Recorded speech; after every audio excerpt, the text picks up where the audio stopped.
আচ্ছা, ট্যুরের ভিডিও দেখতে কার কার বোরিং লাগছে বলো না? মানে তেমন হলে এই ধরনের বাকি ভিডিওগুলি আর দেবো না। কচুরিম্যান কথা দিল। যাই হোক, তৃতীয় দিন সকালেই টংলুকে বিদায় জানাতে হবে, তাই ভাবলাম চারপাশটা একটু ঘুরে যাই। ঝোপ বুঝে কোপ মারতে গিয়ে এরা দুজন রঙিন হাতে ধরা পড়লো। দেখো সবাই, পরপর দুদিন জলখাবারে হোমস্টেতে দিয়েছিল ম্যাগি, তবে শেষ দিন সকালে বানিয়ে দিল চাউ, যাতে আমরা না রাগি। সত্যি ম্যাগি আর মোমো ছাড়া পাহাড় কিন্তু অচল। তবে ঠান্ডা এরকম গরম ধুয়োড়ানো চাউমিন খেলে জমে যাওয়া শরীর চনমনে হয়ে উঠবে, রীতিমতো হবে সচল। অজস্র স্মৃতি সঙ্গে নিয়ে অবশেষে টংলুকে বিদায় জানাতে হলো। সেখানে কাটানো দুটো দিন, কিছু মানুষ, সেই সূর্যোদয় আর কাঞ্চনজঙ্ঘার অপরূপ সৌন্দর্য চিরদিনের মতো এই হৃদয়ে দাগ দিয়ে গেল। যাই হোক, পিছনে তাকিয়ে কি হবে, এগিয়ে চলো।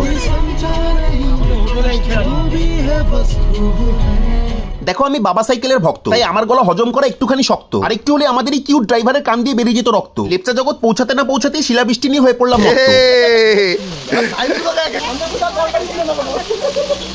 লেপচা জগতের এই গ্রিন ভ্যালি হোমস্টের কাঞ্চনজঙ্ঘা নামক এই রুমটি আমাদের দেওয়া হলো। আর এখানে কাটানো সম্পূর্ণ একটা দিনের অভিজ্ঞতা না হয় পরের দিন তোমাদের সাথে শেয়ার করবো, যদি তোমরা বলো বাই।